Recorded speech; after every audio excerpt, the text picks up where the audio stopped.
From the Arizona Daily Star and Tucson.com, this is the Wildcast.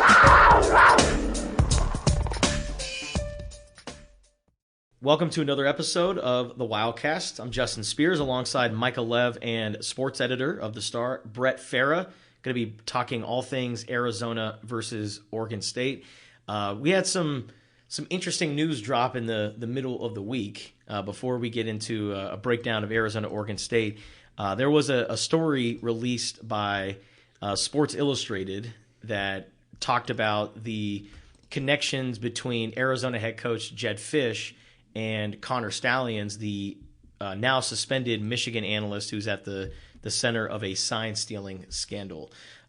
Arizona released a statement to SI talking about the connections with Jedd Fisch and Connor Stalions, because Stalions talked about how when Jedd Fisch was first hired, in these text messages released to an anonymous Power 5 student who was trying to coach, the text messages showed that Connor Stalions drove to Tucson when Jedd Fisch was hired. But the statement that the U of A gave SI, in which they also referred us to, was that it was a simple relationship where Jedd and Connor Stalions knew each other, and he came over and I guess just helped out briefly, but he had no really significant role with the staff. Now, we're recording this before Jedd Fisch's Thursday press conference, so we don't know exactly what Jedd Fisch is going to say, but I guess you could find that story on Tucson.com.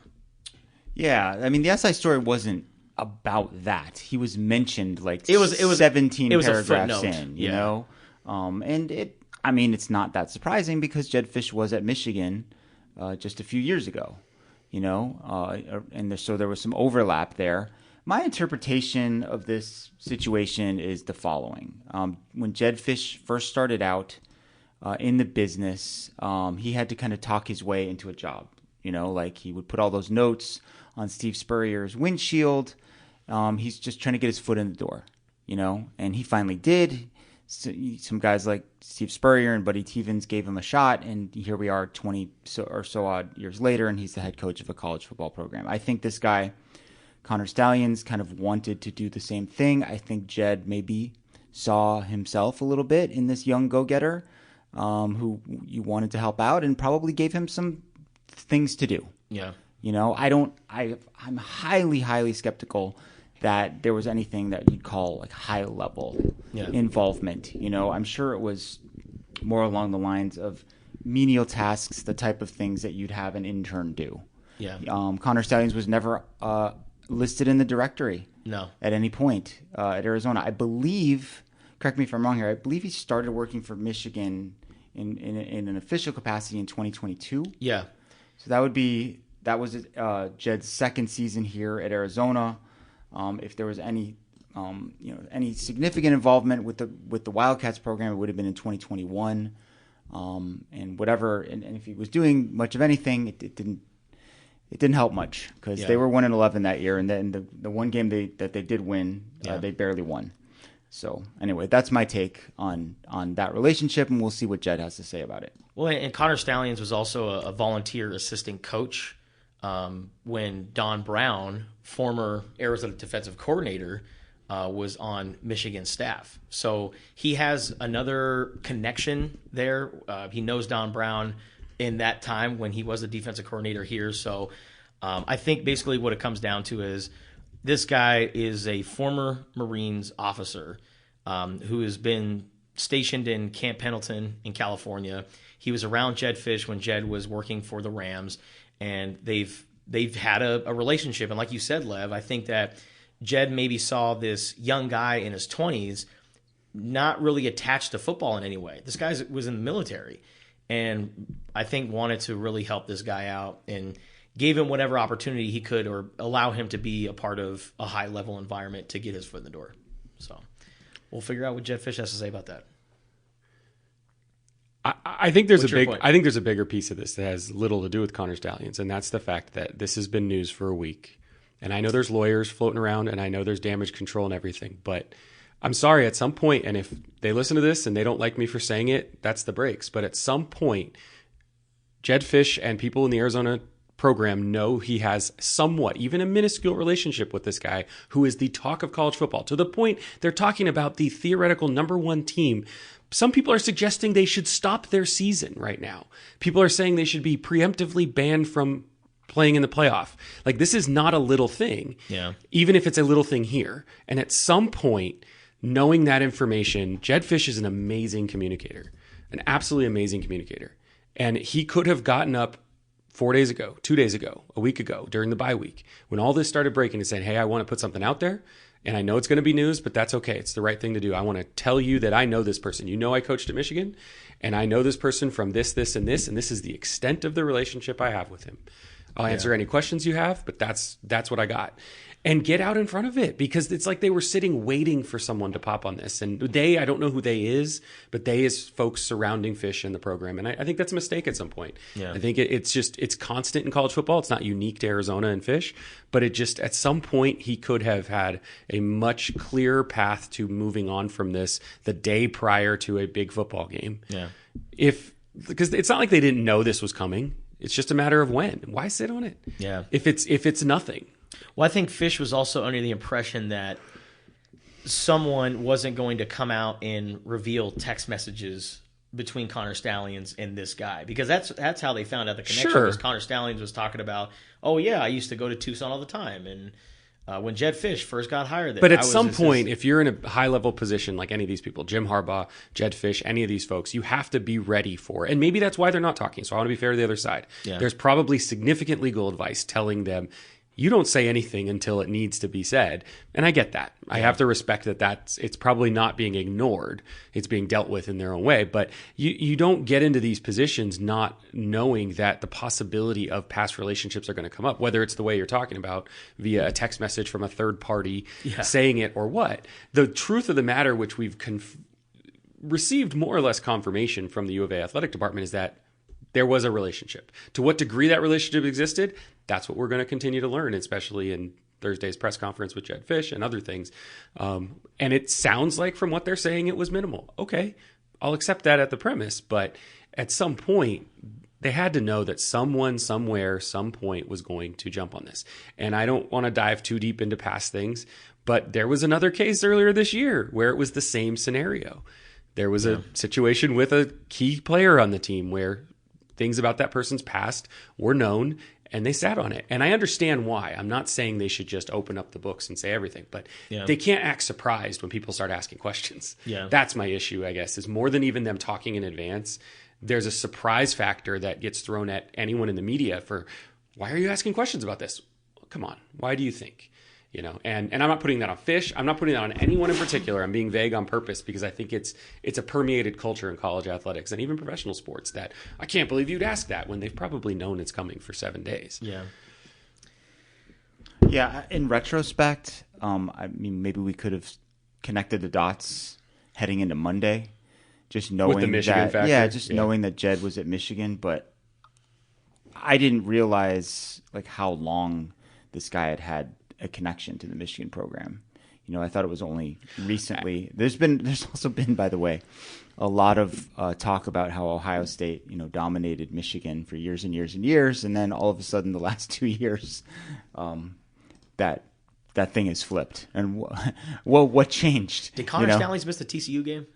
Did not have anybody there watching them play? They last year. I mean, look, they kind of like controlled that game to a degree, and had some major self-inflicted wounds that caused them to lose. But no, good point. Very good point.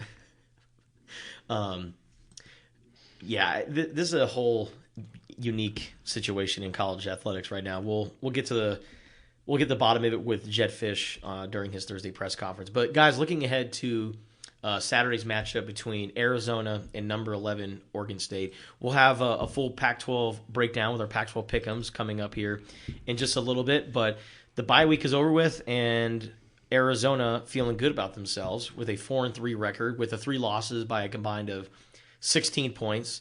So there's some good mojo here. Arizona, I mean, we could really be talking about the Wildcats being 6-1 at this point.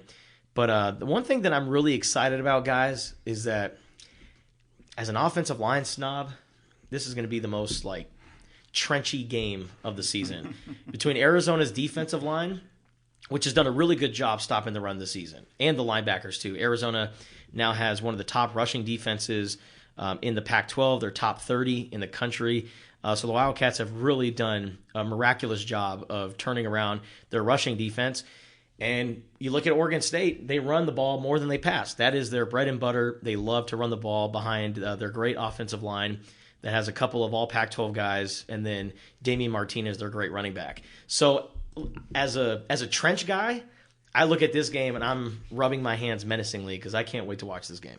Take it for what it's worth, but PFF does do team grades for certain things, and they have Oregon State as the number 2 run blocking team in the country behind Air Force. Mm-hmm. And Air Force, I mean, they're an option team, so that's kind of all they do is run. Jim Michalczyk, the former Arizona offensive line coach, has done an awesome job up there at Oregon State. Not exactly working with 4- and 5-star caliber players, of turning them into one of the best units in the league. And I'm on board with you, Justin. It's going to be fascinating to watch because this is a different brand of ball. This is a downhill running team that's going to really want to establish and win the line of scrimmage, and then kind of set things up for DJ Youngalola rather than the other way around. Yeah. After facing 3, kind of pass first teams where they could throw the dollar package out there, or they could use a quarterback spy in a flex package. I remember when they faced North Dakota State last year, and North Dakota State, one of the runningest teams that you'll find, they debuted Jacob Manu basically as he was the third linebacker that came in there in kind of a 4-3 look. So Johnny Nansen has thrown some wrinkles out there that we didn't see coming in the past, and it wouldn't surprise me at all if we saw another one this week. The offensive line play for Oregon State is at a very high level, and like you said, Lev, it's a testament to the job that Jim Michalczyk has done, but that's just kind of Oregon State's culture right now behind Jonathan Smith. They're pretty much, I feel like we've talked about this the last couple of years, looking at the kind of path that Oregon State is on right now.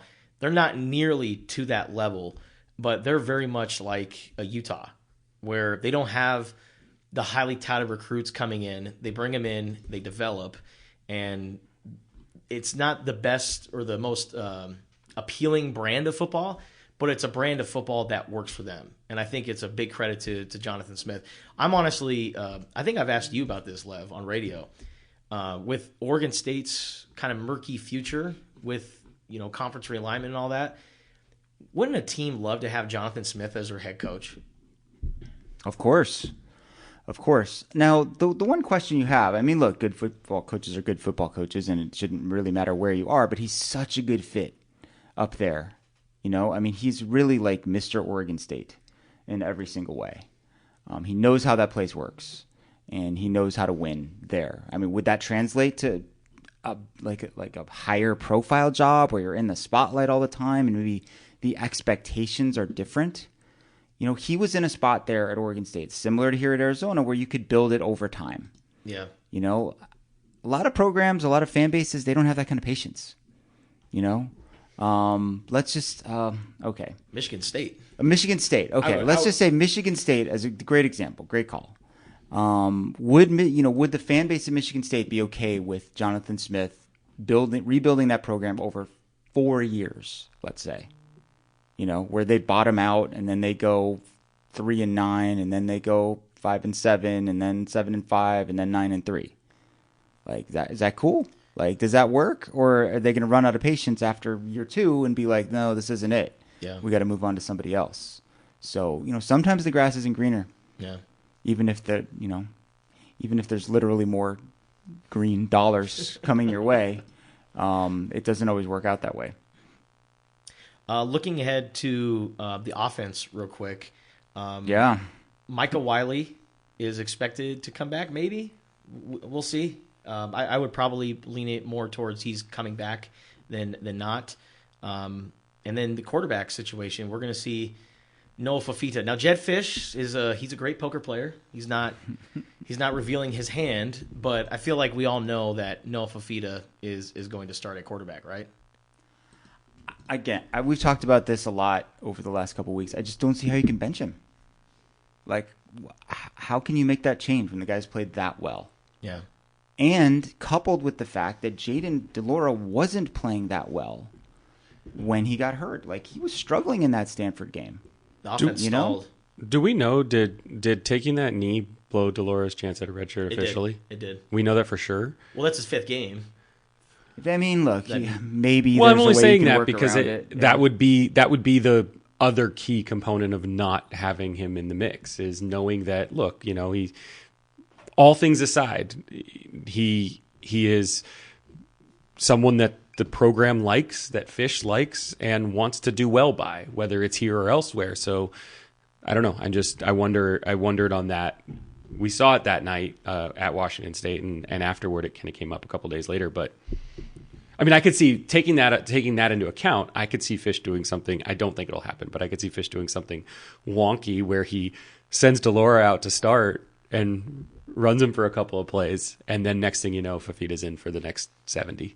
They're turning back the clocks and go back to 98. I don't think a full platoon, but my point is not Keith Smith and Ortiz Jenkins walking through the door, but like my point is that like I could see him doing something to be like, well, we gave Jayden the start, but Fafita plays 97% of the game. I don't think that's going to happen, but I think Fish has a lot of tricks in his bag. And yeah, I mean, if they were going to do anything like that, I think they'd bring Jayden in as kind of a change-up, maybe. Mm-hmm. I don't think it's inconceivable. But I also always go back to 2021 where they were playing musical chairs at the quarterback position, and Jed he didn't like that. Yeah. I don't think he wants to get into that kind of thing. So even though he's being coy with us, I think he's got a pretty clear plan in his mind of what he's going to do. And I think that plan centers around Noah Fafita, who, hey, we talked about the Oregon State offensive line. They have a really good defense, too. Yeah. Defense travels. So this is a tough matchup. I ranked Oregon State. I think I mentioned this on Monday's podcast. I ranked them 8th in the AP poll. They came out at number 11. They are. Is this the best defense Arizona's faced all year, or is Washington that team? Definitely not USC. No, it might be the best defense they faced. Okay. Yeah, good call. So that's a lot. There's a lot of challenges right there that we've laid out. So I don't know. We'll get to our prediction for this game at the end.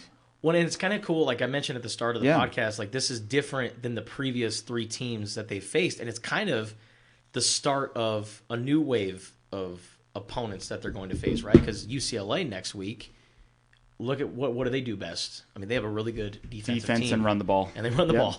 So the last 3 games have all been pass-centric. The next wave, outside of maybe Colorado, are all going to be really, really run heavy. So it's going to be interesting to see how Arizona's defense can adapt. But, I mean, Arizona's defense has adapted all season long. I mean, with their base defense, they have a 4-2-5 look. They brought in the dollar package that was used against the pass-happy teams. And then against Washington State, when they started to do the air raid spread and do bubble screens and quick passes and run the ball, they brought out the Arizona flex defense. So they have a versatility that they didn't have in year 1 under Johnny Nansen, and that's a luxury for them. Yeah, it speaks to the depth that they have as well. Something we talked about with Arizona is in terms of getting to that point of the gauntlet of the schedule was, okay, when they play somebody, Mississippi State in Starkville is a big deal, but we've learned that Mississippi State is not great overall, and so to get to that stretch of Washington, USC, and now Oregon State's kind of in the opposite mix, where I don't personally think they've done a whole lot to show us how great they are, even though I think they're great. The Washington State loss now doesn't look great. It was a 3-point game where they were really being blown out, and Oregon State came real close to pulling a Stanford on Colorado type move and coming back. Beat Utah. That's obviously their best win, but a battered Utah team at that point 3 weeks ago.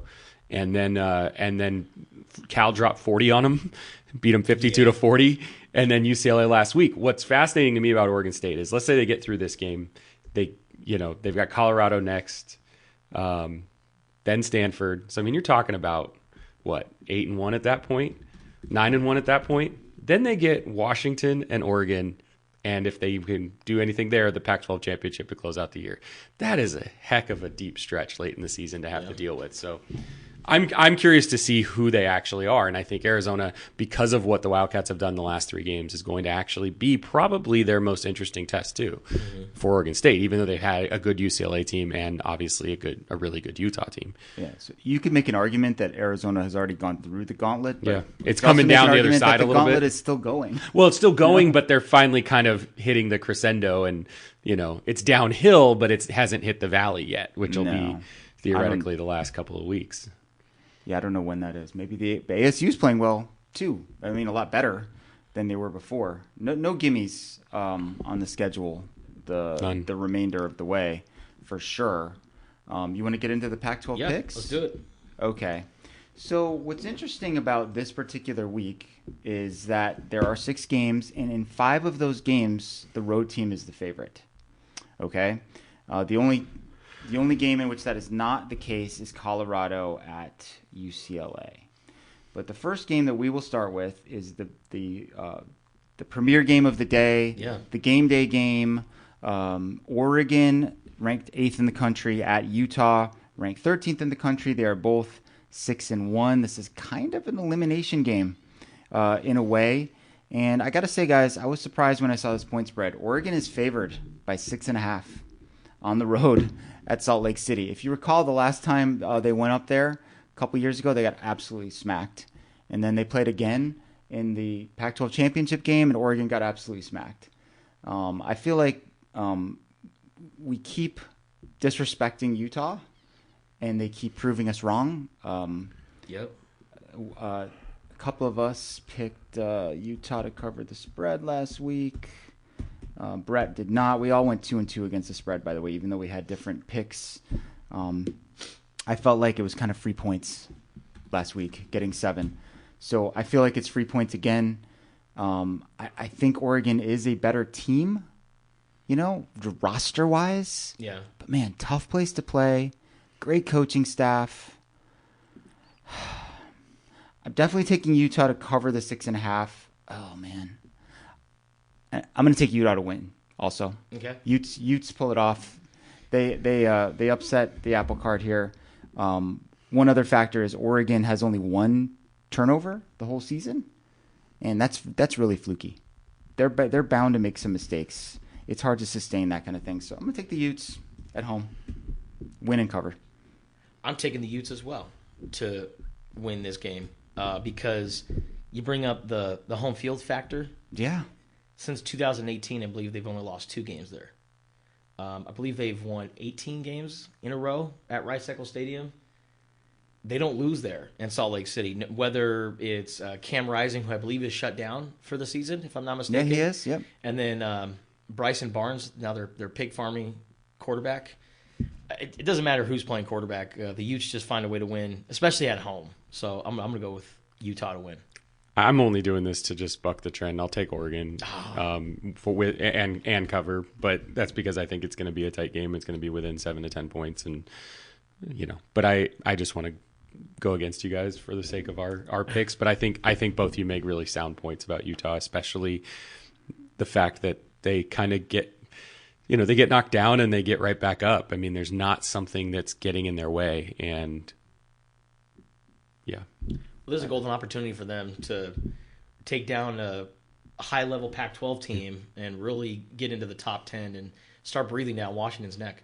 Which is incredible given the injuries that they've had to deal with. Yeah, no kidding. This year, Which, by the way, is really fascinating because Utah's 13th in the country. Yeah. Oregon State's 11th. I get that because Oregon. No, I'm talking about Oregon State. About the Beavers. Because Oregon State beat Utah, but that'll be really fascinating too when we talk about like the Pac-12's cream of the crop. If Oregon State wins this weekend here in Tucson, and if Utah wins, now you're starting to see other teams other than Oregon and Washington really poke at that potential for not just the Pac-12 championship game, but So I think Utah absolutely has all the tools to beat Oregon. I just think I'm just going to go against it just for the sake of it. I like that strategy, actually. Go. I haven't done it all year, and now that I'm losing everything, I need to. That game is at 12:30 p.m. on Fox, by the way. The next game on the list here is number 24 USC at Cal. That game is at 1 p.m. on Pac-12 networks. The spread is 10.5. USC is giving 10.5. They're at a crossroads right now, I think, as a program in a lot of ways. Really struggled the last couple of weeks. A lot of questions. Lincoln Riley, not letting players talk to the media after the game, which people who've covered that team for a long time said they can never remember that happening. It's are you focused on the right things here? Are you letting, are you, should that be, why is that a thing? Why are you making that into something? Yeah. When the focus should be on how can I make my football team better if I'm Lincoln Riley. All that being said, I think this is an opportunity for USC to kind of turn things around, get things right. Talent is still talent. I can't imagine Caleb Williams having another down game after having a couple of lemons in a row, maybe even 3 if you include his performance against Arizona, which through the air wasn't that great. Yeah. He kind of won the game with his legs. But I'm going to take USC to win and cover the 10.5 in this one. Cal is they're on the lower end of things, and that's an opportunity for the Trojans to kind of start feeling good about themselves again. This is a unique week for USC because, one, coming off the week where they didn't talk to media members, I actually have a bone to pick about that with USC. You preach about having this pro environment and how we're essentially an NFL team. This is how we operate. And then you don't make guys available. It's well, why are you shielding them? When in the NFL, there's open locker room. Guys talk all the time. So I don't agree with college football teams. I feel like it's almost kind of hypocritical that they pound their chests talking about how we're essentially pros. And then when things go sour, all of a sudden you guys stick your head in the sand and you're nowhere to be found. And players that are of interest aren't allowed to talk. It's not just at USC, it happens elsewhere too. Well, look, if you're preparing these guys for their professional lives and some of them are going to play in the NFL, guess what? They got open locker room in the NFL. Yeah. And you have obligations under the agreements that the players union has to make you have to talk. And so I feel like you're doing them a disservice by not preparing them for that. Yes, exactly. A little bit of adversity. It's good training. It is to go through that, So anyway, what's your pick? And also, let me get off my soapbox here. And also another one other thing too, with the losses that USC has, a lot of people are like, well, what does Caleb Williams have to play for? He's already the number 1 overall pick in the NFL draft. We already know that. USC is now going to the college football playoff. Do you really want to go play in the Vegas Bowl or the Holiday or whatever bowl? A lot of people are saying that Caleb Williams has nothing to play for, so maybe he should sit out the rest of the season. But I'm like, what does that do for you if you're Caleb Williams? I feel like you're still preparing yourself to get ready for the next level. And do you think NFL teams would look kindly upon that? No, you're quitting on your team. I think if you sit out the bowl game, that doesn't mean anything. Whatever. And considering all the ruckus that he's caused already, play out his family. Yeah, that was Emmanuel Acho who put that out there. Yeah. And he's been attacked and taken down and by a lot of people for that take. I'm going with USC, by the way. You going with USC? I'll go with USC. Sorry. What were you saying, Lev? A lot of all that being said, taking USC. No, I'm saying, if you're Caleb Williams and maybe there's already some minor concerns, your game has kind of fallen off a little bit, you're kind of overly emotional out on the field and you want that steady leadership, I don't think it would be, you're not sending positive vibes out to the NFL if you were to shut it down for the rest of the season. Well, no one wants to see that if you're a scout or an owner or a coach of an NFL team. Because it's wow, you're shutting things down when things get rocky. Oh yeah, things get a little rough and you just go quit. No, I don't see that happening. Yeah. Brett, Sam Bradford, Jason White, Tim Tebow, Matt Leinart, Caleb Williams is in that mix of. It's really, really hard to repeat as a Heisman Trophy winner 2 years in a row. Really hard. There's not a lot of opportunities to do that. Johnny Manziel, there's there is not a ton of chances to pull that off. And so what I think we have to remember, if they right the ship, which I think they will, to get to my pick, I think they'll win, I think they'll cover, is he could still statistically end up with a season that looks very close to last year when all is said and done.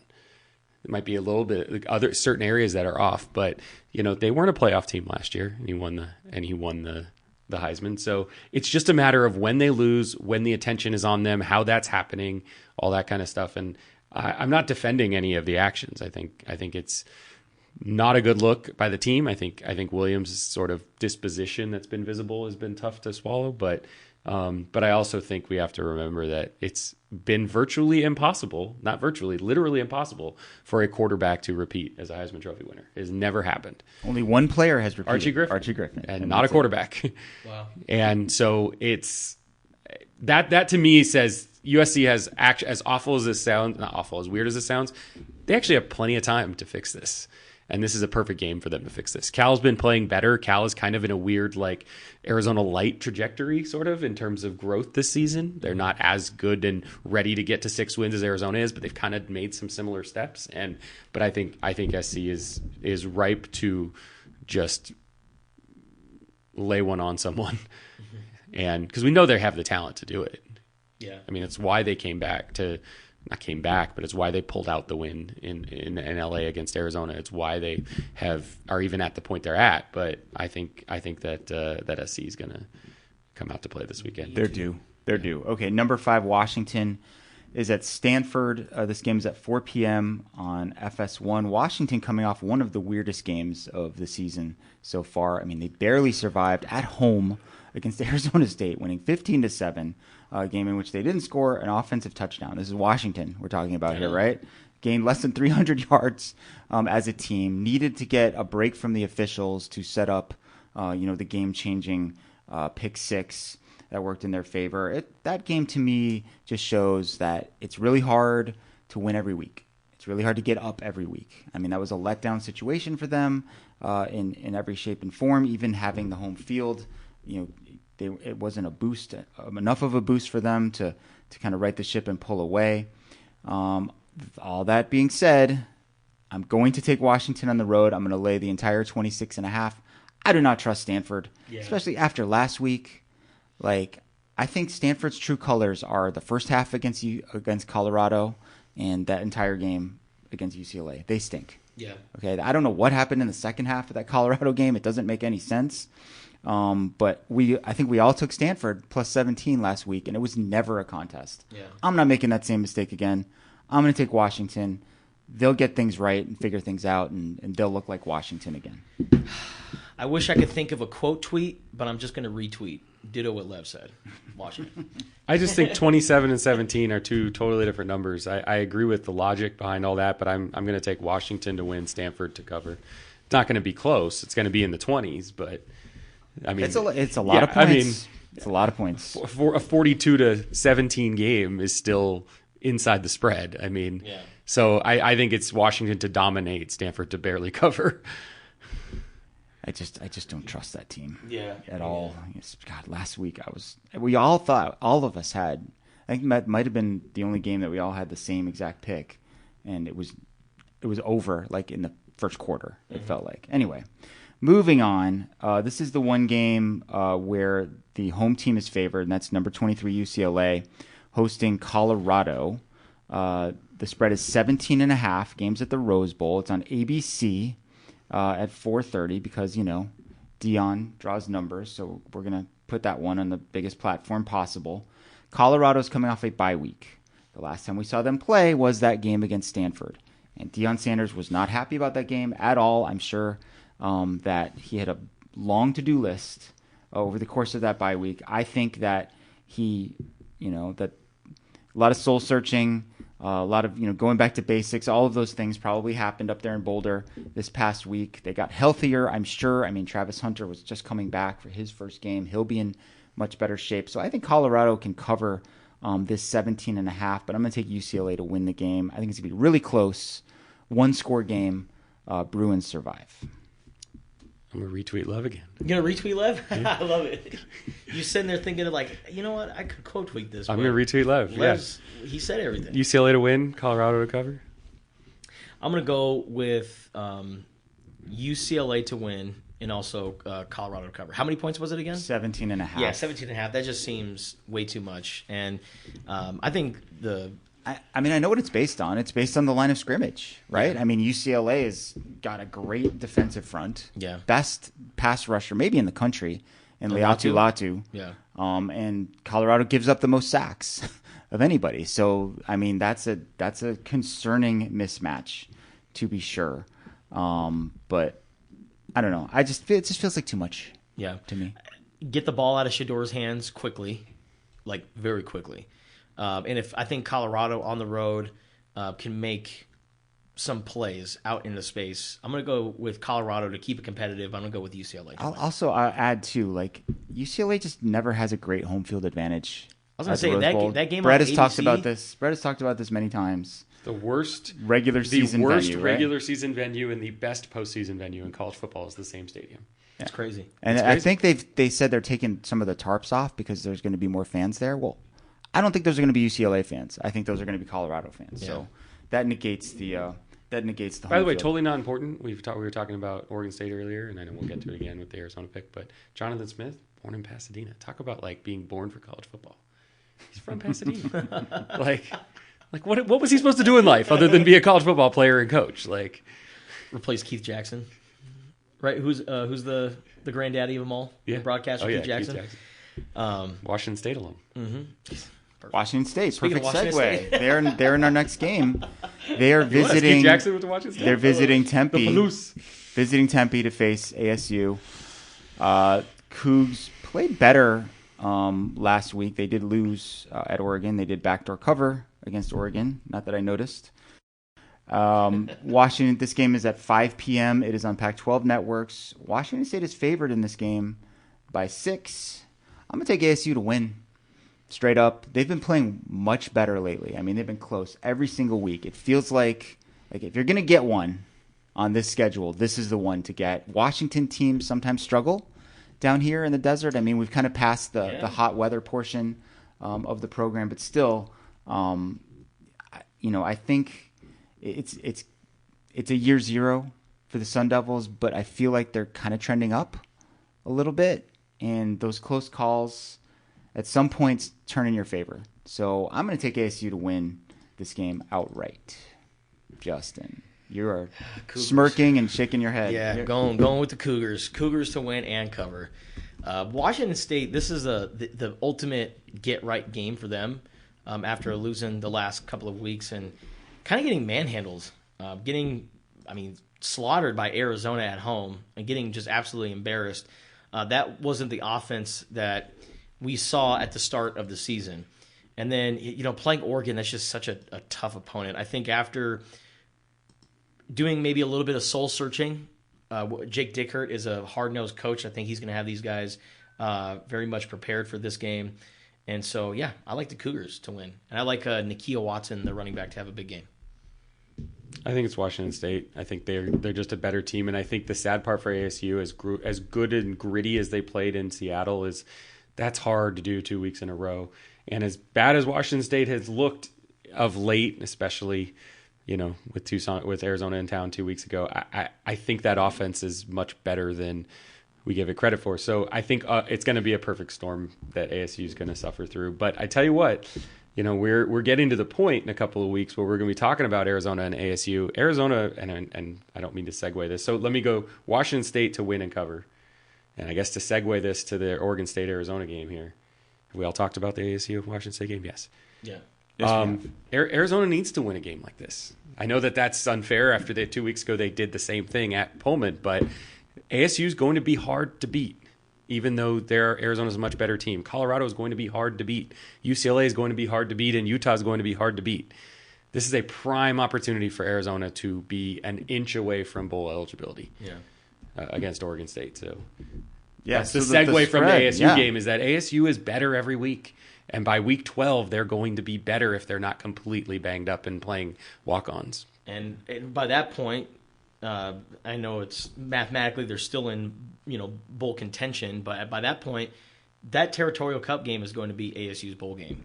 And Dillingham is going to have those guys ready for my point is Arizona better have a bowl game locked up by then. Maybe they're trying to get a better one with more wins, but they've got to have 6 by the time they go. Yeah. They go to Tempe is my point. Because that's going to be very which brings us to Oregon State at Arizona, a perfect opportunity for everything to go in the right way that Arizona needs it for the season against another really good team. Arizona wins this week. Are they ranked? They certainly 5-3, 2 No. top 12 teams. They certainly get votes, though. They didn't get votes. They got coaches poll votes. But they didn't get AP votes. I probably wouldn't vote for them just because I probably wouldn't vote for any team that has 3 losses. There's just a lot of teams that have better records, but at least think about it. That game started out with Oregon State as a 5.5-point favorite. As we speak, it's down to 3. So Beavs are favored by a field goal. This game is on ESPN. It is at 7:30 p.m. I'm not going to go first this time. I'm still thinking about it. Justin. Okay, so I look at it like this. Whoever's making these odds have finally come to their senses that, okay, we can't make Arizona 3 touchdown dogs anymore. We can't make them 10-point dogs anymore. Like, this team, they always stay competitive no matter who they play. They're either winning or they're losing by 1 possession. So, obviously, this line is a reflection of how Arizona has played this season. I think these are 2 teams that are perfectly matched up against each other. I think Arizona's defensive line will have probably their toughest challenge all season long. I mean, this offensive line is so talented. And Jim Mahalchik does a great job of developing players and also turning them into kind of one big unit. So Arizona's going to get punched in the face a little bit. I think it all goes back to, we were talking about early on in the season was like, you got to set the tone. You got to go out, get a stop, but also stop Oregon State too, and really kind of stay ahead of the game. If Arizona can do that, then I like the Wildcats' chances in this game. After being rested, I know it's a very typical Arizona fashion to have a letdown game after a big win at Washington State. It feels like, after watching Arizona football for so long, like that's what's going to happen. But I don't know, man. There's something different about this team, especially on defense. I think with Noah Fafita coming out and playing, I think he's going to get the ball out of his hands quick. And the one thing about Noah is that no matter what is thrown at him, he's able to adapt. Washington State also has a really good pass rush. And those edge rushers were almost starting to get to Noah, but Noah was doing this weird, almost like air bending thing where he's like twisting his arm and getting the ball out of his hands. And like even though he's shorter, the ball doesn't get batted down. And I think that's a unique skill that Noah Fafita has. So I'm going with Arizona to win this game on Saturday. I'm going to go 31-28. Tyler Loop hits a field goal late in the game. Wow, look at you. So specific. I'm also going to take Arizona. Few things. Home field. Oregon State is really tough to beat up at their place. They're a little bit vulnerable on the road. Their one loss did come at Pullman against Washington State. I really like the way the defense turned things around in that game against Washington State. After the first drive, I mean, they shut them out. Yeah. I mean, they flat out shut them out. Not only did they shut them out, forcing 3-and-outs and punts and all those things, they stopped them on 4th down. They took the ball away. I mean, it was as complete of a defensive effort as I've seen from an Arizona team. And you talked about how you're sort of conditioned to them having a letdown, and that has been a pattern in the past. But these young guys, they haven't been around for that. Yeah. There are not even that many guys left from the 2021 team at this point. Sometimes when you're young, you don't know any better, and that's a good thing, So I'm going to take Arizona. I'm going to take those 3 points, and I think the Wildcats are going to find a way to squeeze this one out. This is the first time, by the way, I've gone against myself, my preseason predictions for the outcomes of these games. I've been actually spot on so far. I've had all the results right. I actually picked Oregon State to win this game, but I like the way this team is playing right now. I like the confidence with which they're playing. I think the bye week came at a good time for some guys too to get healed up. So I'm going to take the Wildcats, take those 3 points, and they're going to beat a top 12 team. Real quick, the one stat that worries me though for Arizona as we talked about it in the parking lot, Oregon State is 25 for 25 inside the red zone, scoring period, touchdowns, and field goals. Yeah.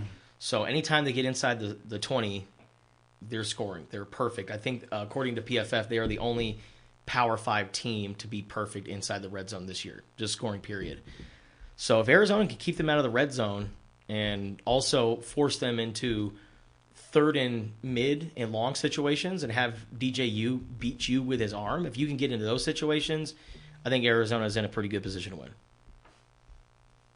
I think what's most interesting to me is the bye week factor. I think if Arizona was playing this game immediately after Washington State, the letdown would be potentially real.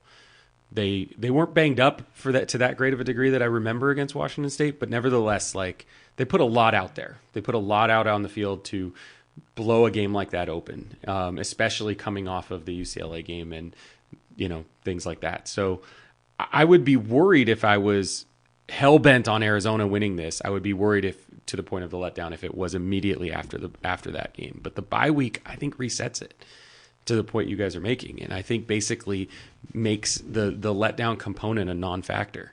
They're healthier, they're faster, they're refreshed, they've slept more days. There's all those components that come into play.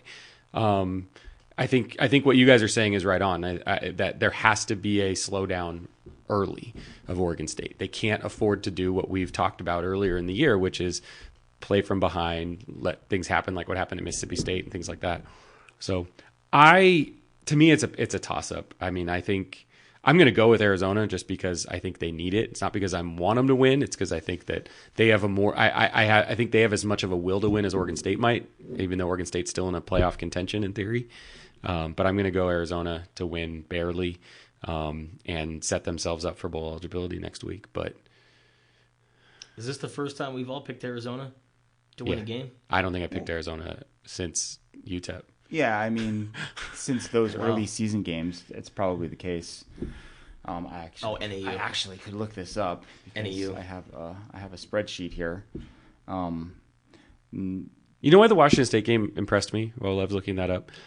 Arizona had been playing well prior to that, but playing in close games.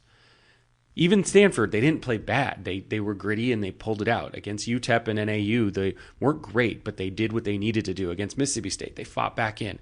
Washington and USC were tight games. Like, playing well, but barely winning or getting beat in the end can do a lot to a psyche. And I think dominating a team like they did against Washington State and then having the bye, like I said, so there's not the letdown, I think completely changes the script on what this game means for Arizona. We didn't pick the NAU game because there was no spread. But every other week, yes, there's been differences of opinions except for UTEP. We all took Arizona to win and cover against UTEP. Did they cover? They did, barely. It was 18. They 31, won 31-10. To Justin's point about the red zone, there are 2 teams overall in FBS that are 100%, according to CFB stats. The other one is South Alabama, but as you said, the only Power 5 team that's 100%. In terms of touchdown percentage, Oregon State is number 1. Wow. 84%. They have scored touchdowns 21 of 25 trips into the red zone. So they're very methodical. You know, that's another difference. I mean, like, Washington hits you with those big plays. USC, Caleb Williams run around big plays. They're going to matriculate the ball down the field. Non-shameless plug in Lev's Cat Stats that came out today at Tucson.com talked about 5 things Arizona could kind of still improve on. Special teams in many respects is one of those. This is an area where Kyle Ostendorp may be the MVP of this game before it even happens. If he can flip the field when Arizona doesn't get traction offensively and create a long field, because like you guys have said, if it's the 20 to the 20 and a 60-yard field, Arizona's got a chance. If it's the 40 to the 20 and it's a 30-yard field, that's a much tougher scenario. I think I did my math wrong. I think it was whatever. Point is, that becomes a much, much tougher scenario for Arizona to stop if they are the best touchdown machine team in FBS and score every single time, like you guys have said. Yeah, as pointed out in that Cat Stats piece too, like, the return game for Arizona has just been a big nothing burger. So, hey, this would be a great time for Jacob Cowling to bust one, or if Michael Wiley's back on the kick return team, or whoever's back there. I feel like they need something like that in this game. I've always wondered, Speedy Luke, or even J. Avian Celestine, a.k.a. G7, G7. the guy's a track star from Miami, and he's a backup cornerback. I figure, like, if you really wanted him to have a significant role in this year's team, it's like, hey, man, go out there and be our returner. Be a weapon for us. Does Wiley coming back pose potential problems for the fact that they found a really good groove with the running back core against Washington State? I mean, you can't back controversy. You can't not put the ball in Wiley's hands if he's healthy and if he's active and if he's playing. What you could do, is use him as a third down back or line up. Use them both. They did use Coleman and Wiley together at times. You could put him in the slot. There's a lot of different things. Coleman can line up outside or in the slot too. I mean, I like sidecars too. You know, have Coleman on one side, Wiley on the other. Send them both out into the pattern. So it gives you a lot. It gives you a lot of possibilities. Dude, those first 2 or 3 games, Wiley led the team in catches before he got hurt. I think he did. Yeah. So I mean, it's not a change in strategy with the change in running backs. It's just been who's there, and so. All right, Arizona versus Oregon State, 7:30 p.m. kickoff on ESPN. You can follow all of our coverage on Tucson.com and the Wildcaster mobile app. And as always, please be sure to subscribe, rate, and comment the Wildcast podcast wherever you listen to podcasts.